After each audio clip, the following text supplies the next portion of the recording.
to another episode of Dungeons and Vagabonds. Our party continues their voyage towards Wexarch for repairs when their late-night libations are interrupted by a young maiden's screams. Johann, being closest to the screams, gets sight of the scene before any other player's characters. A barmaid stands in the hallway separating the rooms from the rear cabin.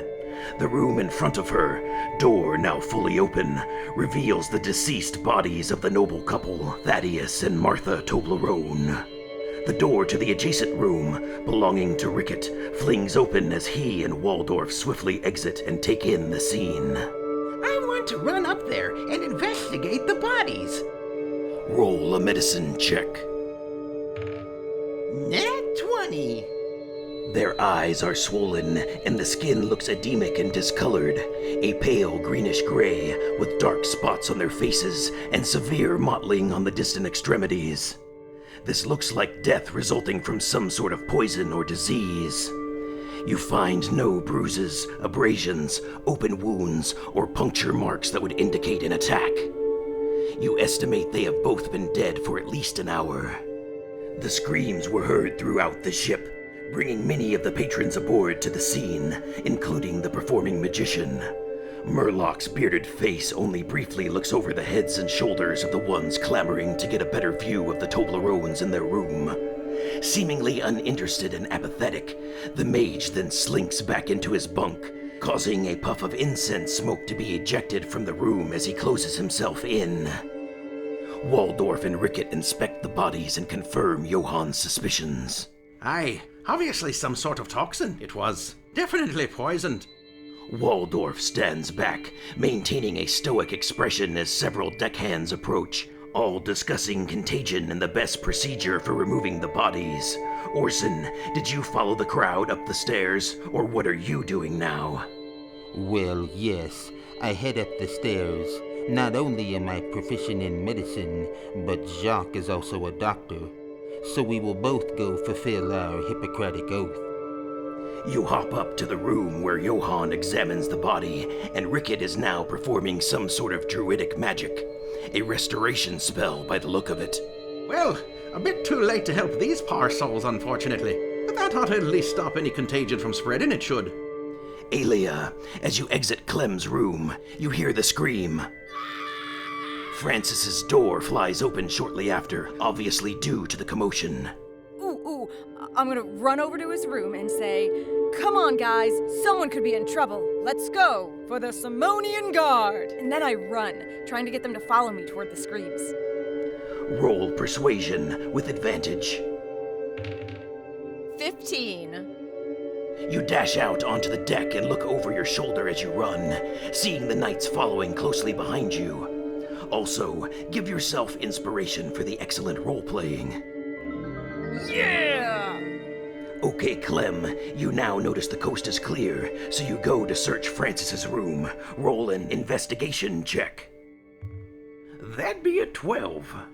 The room looks to be a complete mess, but thankfully, Aelia mentions something about an object being hidden under a blanket on the cot.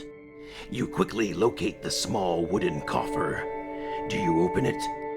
No, I just want to grab it and get out quick. I figure Clem may still be thinking there is imminent danger, so I just want to stash the box in my room to open up later, but definitely then run to investigate the screaming too. Perfect. Jem, go ahead and roll a perception check. 15. You actually don't hear the screams due to the wind's top deck and the loud conversation with the captain, but out from the door leading to the front cabins comes Aelia, followed by Francis and 2 other knights. They all seem to be running towards the rear cabin. Whoa, little lady. Where are y'all going in such a hurry? Ooh, there were screams coming from the back. I think someone's been killed. Indeed! We must make haste! Johann and Orson, I need you both to roll an investigation check. 17. 19.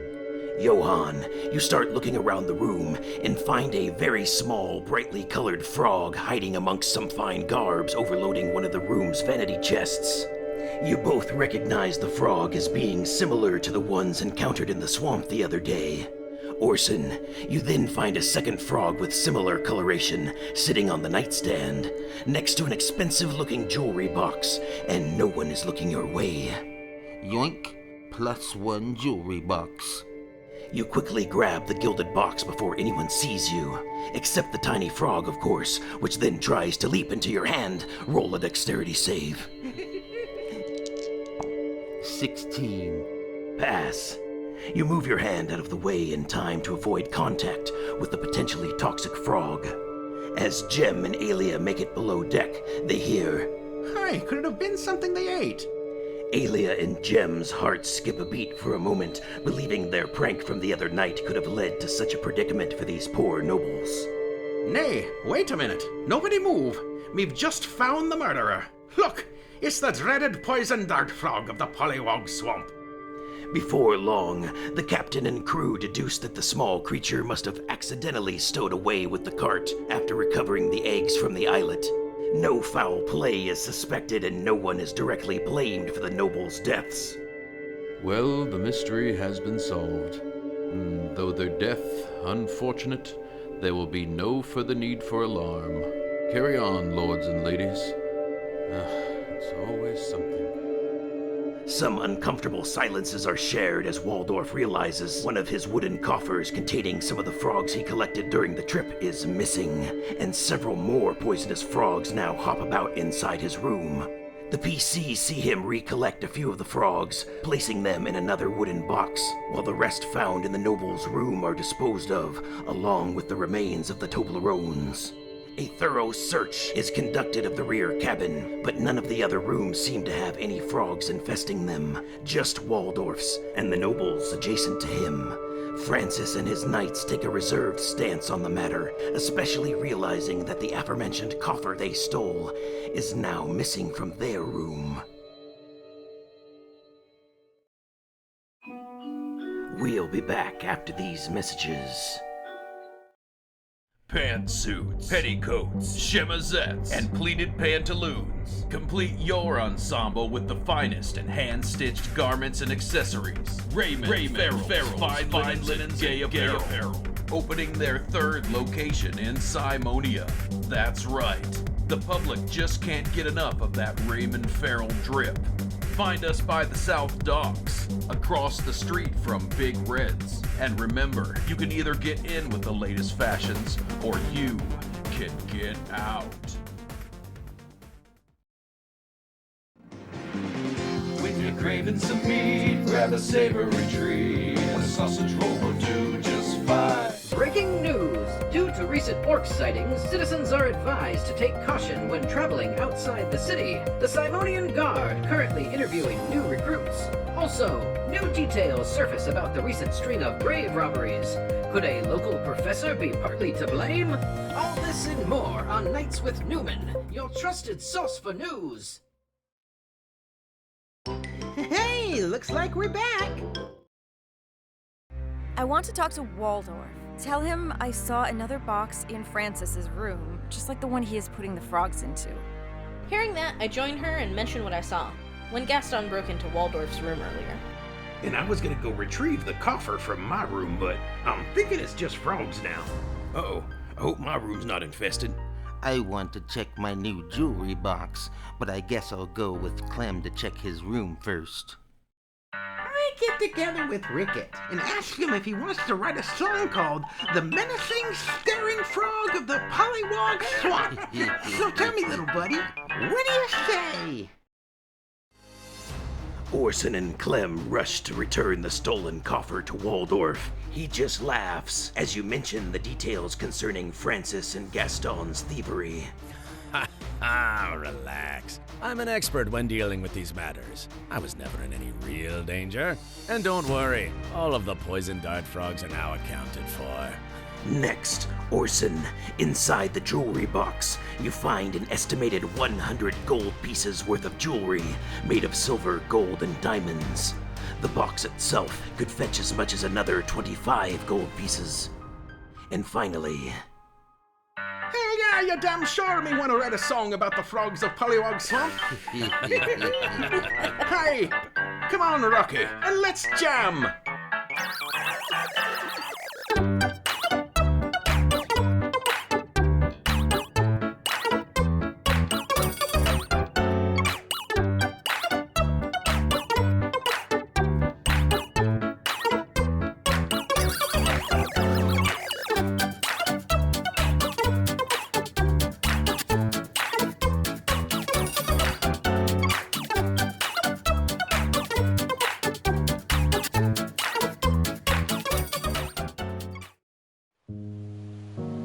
Having solved the mystery of the intoxicated nobles. Yeah. The party takes a long rest and nears the end of their first seafaring adventure. The shoddy repairs done on Hippogriff Isle are only barely maintaining, and further reconstruction of the Bullfinch will be required upon reaching the southern continent. The captain aims to first dock in Bahl'Tise, the northernmost port city in Wexarch. He extends an offer to take the PCs back to Simonia, should they decide to wait the few days needed as more thorough repairs are completed. Merlock says his crew has other travel arrangements awaiting in Bahl'Tise, but thanks the captain for his offer. And thank you again for letting me rest in your chambers last night. It was pleasant to be able to actually stretch out my legs.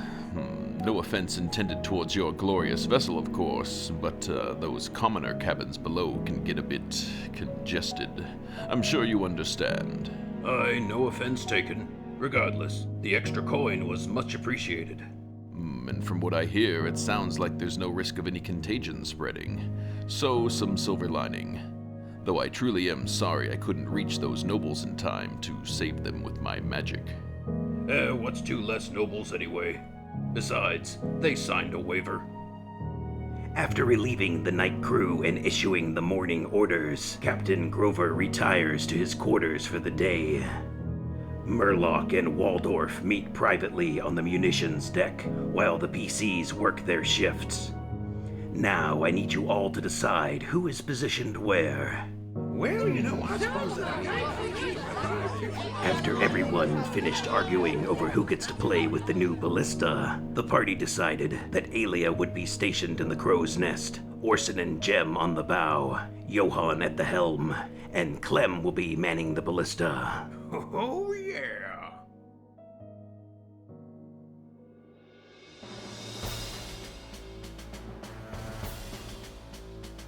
At midday, the crew starts experiencing what they first believe is turbulence, but turns out to be something much worse. Up from the side of the ship's hull stretches a 10-foot-long tentacle, which wraps around Deckhand Darrell and pulls him overboard. Let me go! A giant octopus then climbs over the railing and boards the top deck of the Bullfinch. Seawater drips off its rubbery hide, saturating the deck as its beak clicks and tentacles flail in hungry anticipation. Roll initiative. Clem, you are first in the initiative. Well, sir, let's try this sucker out. I want to fire the ballista. In its current position, it is technically pointed in the opposite direction as the octopus. Operating the ballista independently, it will take your entire turn to crank it into position, in order to then possibly fire at the giant octopus next turn. Well then, that's what I do.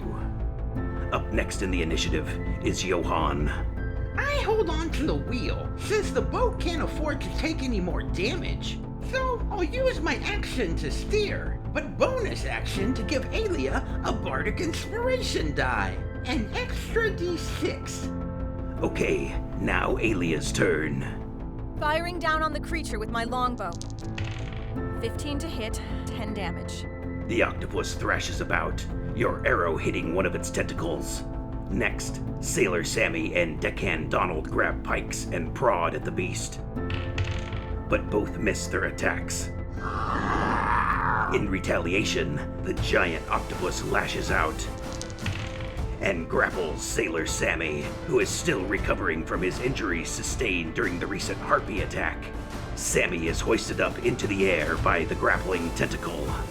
Next is Gemma Celeste. Bonus action to start blade singing, then dance forward to deliver a swift thrust with my rapier. 11 to hit? Unfortunately a miss, or rather deflected by the tentacles, causing little to no damage to the giant octopus, but it looked kinda cool. And in the end, that's all that really matters. I'm done. Pass turn. Okay, Orson. Ew, what's that? Good idea, Jacques. We cast Ray of Enfeeblement. A 17 to hit. Success. A black beam of energy springs forward and weakens your foe. You can definitely tell that its grip on Sammy is already loosening. Back to the top of the initiative.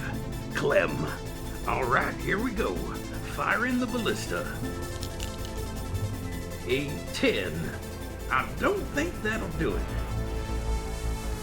Trying to avoid accidentally hitting the ship's mast, you end up missing the octopus with the ballista bolt as well. You immediately start re-cranking the device to prepare for the reload. Johann, still manning the helm. You are up next. Okay, I am going to step away from the wheel for a minute. I run over to assist Clem with reloading the ballista this turn. Then, I give him some bardic inspiration. Done. Clem, you are now ready to fire once again, and you'll have the extra D6 if you need it. Come your next turn. Alia. All right, firing down on the octopus again. Oh, that one. Oh, wait, I still have inspiration. Indeed. You can use your inspiration to re-roll that one if you'd like. Yes, please. Okay, second attempt. Oh, got a 10. So I'll use my bardic inspiration die to plus 6, so that's 16 to hit. That hits. Roll piercing damage. 9 damage. A solid hit, lodging an arrow right beneath the creature's eyeball. That causes the grapple to end and Sammy is dropped onto the deck. Deckhand Donald continues to stab at the beast, doing minimal damage, while Sammy gets up and tries to run towards the helm. The giant octopus attacks with its tentacles again, hitting Sammy for 14 damage, flattening him on the deck. Sailor Sammy goes unconscious. Jem, still in mid-blade song, you are up next. Time to slice and dice. This time my movements resemble some 80s breakdancing as I drop down and start flipping around, doing some footwork power moves in between attacking with my rapier. Excellent. Roll attack with advantage. 21 to hit, 10 damage. Even more beautiful than your previous attack, and much more effective too. Orson, you are next. Time for a trusty magic missile, or rather 3. 9 damage total to the giant octopus. Launching the barrage of energy darts, the force projectiles strike the creature in quick succession. The beast is looking stunned as its movements slow. Back to Clem. Well, sir, this better do it. And I'm using the bard's inspiration, too. 17 to hit. Success. Clem fires the massive tree trunk of a ballista bolt, impaling the octopus and sending it over the edge of the bow. From the other side of the ship, a second giant octopus makes its way onto the deck. Oh, come on, serious. Then, out from the aft comes Merlock and Waldorf. Once again, the wizard charges the magical runes engraved upon his staff, slams it into the deck, then creates 8 darts of magical force energy, hurling them at the giant encephalopod. Next, with lightning-like speed, Merlock's movements quicken as he throws a firebolt of great intensity, crashing into the beast in tandem with the magic missiles just shot. Orson, you are particularly impressed with this feat, as you have never seen a mage seemingly cast 2 spells at once before. The giant octopus collapses onto the deck, with only a shred of life remaining in it, after which, seemingly at random and out of Merlock's control, he blips from sight and then reappears, teleporting 30 feet away, now placing him atop the helm with Clem and Johann. You two hear the wizard mutter to himself.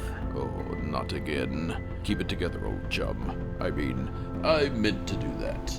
Next, rushing up from behind is Waldorf, who lunges ahead with his short sword and delivers the killing blow to the giant octopus.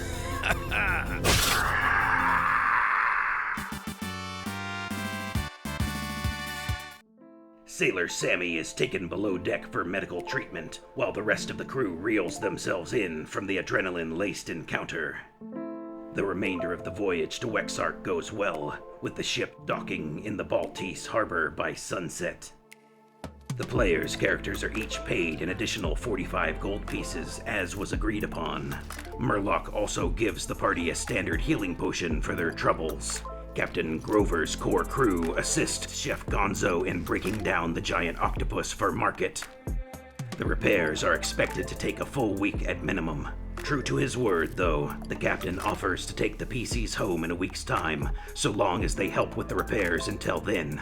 Otherwise, he says they are welcome to secure passage with another vessel leaving to Fargyle sooner than that. Sir Francis and his knights refuse to wait the week, and are already asking around the port for other ships headed that way. Another group of 6 adventurers, looking well-traveled and a bit rugged, await outside the docks. They are all armed and have an empty wheeled cart with them. Waldorf immediately recognizes the group upon stepping off the gangway and walks forward to greet them. Behind him walks Merlock and Wesley, towing their cart containing the 4 griffin eggs from the ship. All right, old friend, as agreed. Make your choice. Well, I'm definitely not picking the cracked one if that's what you were hoping. The hill dwarf makes his choice, and the egg is carefully transferred to the other cart. Pleasure doing business with ya. I'm sure we'll see each other again soon. Come on, boys. Let's go if we hope to bypass the checkpoint before dawn. Waldorf then joins up with the other group of adventurers and prepares to depart the Bahl'Tise docks. Thank you again, Waldorf. I knew I could rely on you. Yeah, sure. Just don't let that newfound fame ever go to your head, like it did the other night in the bilge. Merlock scratches his head for a moment. Then he and Wesley take the wheeled cart containing the other 3 griffin eggs and pull it to a clearing off the side of the road which trails from the docks. Merlock pulls out a heavy tome, comparatively large to the small bag it was just pulled from. He opens the book to a specific page, then hands it over to Wesley. This one right here, my pupil. Prepare the circle, and make sure everything is drawn correctly this time, please. Wesley then begins drawing the symbols from the book surrounding Merlock and the cart of eggs. After creating the teleportation circle, Wesley sprinkles some fine blue dust throughout the area, which catches the moonlight and glistens like tiny sapphires in the sand. Wesley then steps into the center of the circle with the wheeled cart. Before Merlock speaks the final verbal components to the spell, he starts saying his goodbyes to the PCs. Come on, let's go. Fare thee well, adventurers. Hey, mister. Topher, no. Interrupting him is a young child with elderly man in tow. The child forcefully pulls the old man along with him as he runs across the road to beg Merlock's attention. Gee, mister, are you really a wizard? I'm terribly sorry, sir.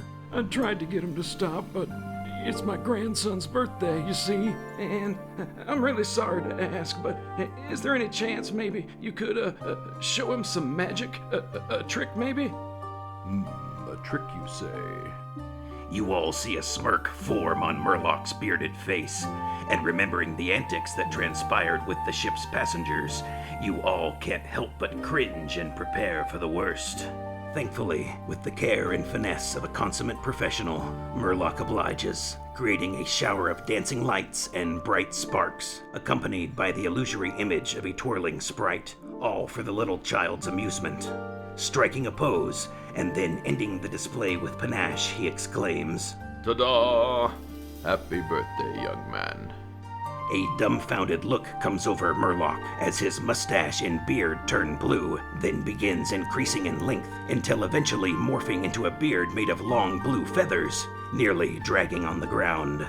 The small child starts laughing hysterically, grabbing Merlock's now long feathered beard and shaking it as he bounces up and down, dancing around the wizard.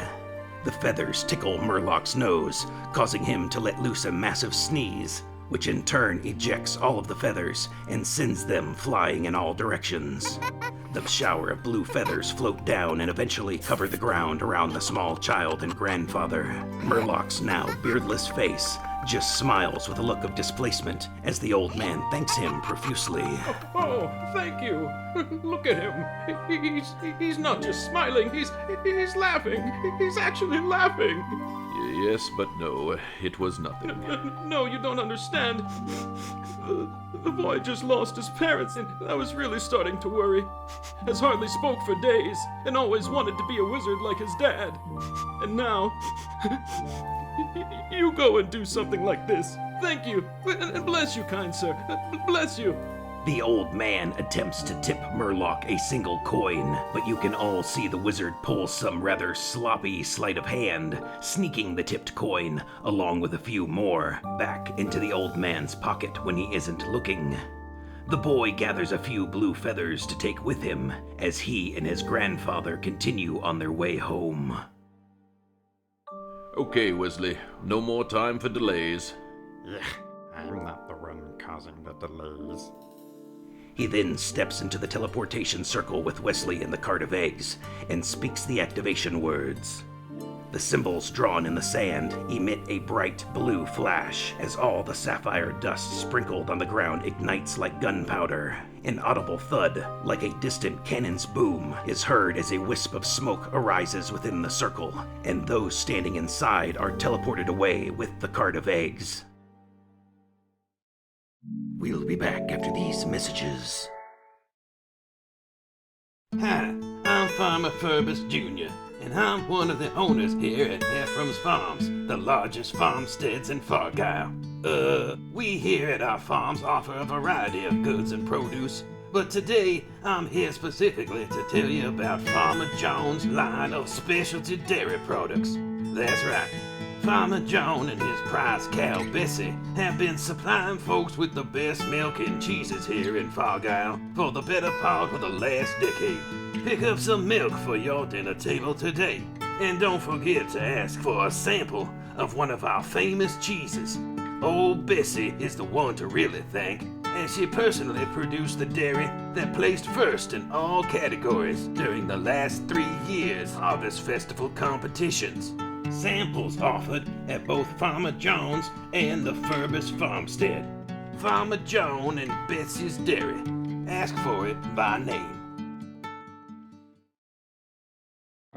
Hi, due to the increasing number of attacks on the main road, the Simonian Escort Service will no longer be offering rides to the farmlands north of the city. Folk looking to trek out that way are encouraged to hire a group of private adventurers, maybe tag along with a caravan, or simply wait until those pesky orcs have dispersed. So don't risk it, really, 'cause we won't either. And now back to DNV. Boy, am I glad that trip is over. And good thing we got to the bottom of that murder mystery. Murder? Didn't they decide it was an accident? Well, maybe a foiled attempt at murder, and the accidental death of a couple others. But who's really keeping track? No one will miss those nobles anyway. And how about that Merlock? He was, interesting, you think?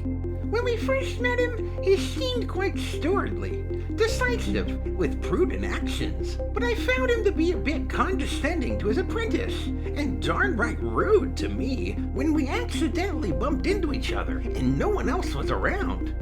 Yeah, now that you mention it, there were times when he seemed like a tame force of nature, on his best behavior, but then later in the dining area, he was a bit unhinged, like a dog off his leash, seeking some sort of attention or opportunity to act out. But what about the magic trick back there for the little boy and his grandfather? He didn't have to do that. I mean, there was no one around to impress. Yes, that was fairly altruistic of him. And did you all notice anything else strange, like, about his magic? Several times it precipitated some strange occurrences or additional wild effects, like the random teleportation atop the helm, and of course the beard of blue feathers. Mine never does that. Yeah, mine either. I was talking about my magic, Clem. Oh, I was gonna say, I thought you meant the beard. And here I thought he'd done it intentionally, just showing off or something. And I'm not sure where he teleported to with those griffin eggs, but it sounded like it was north of Argyle. Didn't he say he had a friend that would help raise them? Hey y'all, I just realized, and I hate to say this, but we might need to stick with Sir Francis a bit longer. He's probably our best bet, or at least our fastest way home. He is supposed to be delivering the giant eagle eggs after all. I've been thinking about it, and I've decided to stay in Wexarch for at least a week. I'll assist the captain with the repairs, and get a ride back to Simonia with him later. Actually, yeah, me too. I'd like to look around Bahl'Tise a little bit tonight. Like, there's much better access to magic potions and arcana around here, as opposed to the limited selection and increased prices I've seen in Fargyle lately. You know? Sounds good. Well, Jim, Rocky, it's been swell traveling with yous. Likewise, Clem, Alia, Orson, good journey to you. Take care. Farewell. The party settles for lodging aboard the docked Bullfinch, while Jem and Johann plan to stay in Wexarch for at least the week. Clem, Orson, and Alia decide to depart sooner, promptly securing a ride with Sir Francis and the other royal knights aboard a barge leaving to Simonia first thing in the morning. Over the next few days, the three friends return home and recuperate from their first real journey at sea. They watch as the giant eagle eggs are delivered to the officials in Simonia, who say they will make arrangements to take them to the Duke of Crux in the coming days. After rejoining their friend Elton, the party learns that the Church of Apollo is raising funds to restore Hoffenrichter and some of the other statues recovered from the burrow. Not much has been raised yet, but the church remains hopeful, seeing as the Harvest Festival approaches in a few months, and as it often draws a decent number of wealthy nobles who may feel philanthropic or sympathetic to such matters.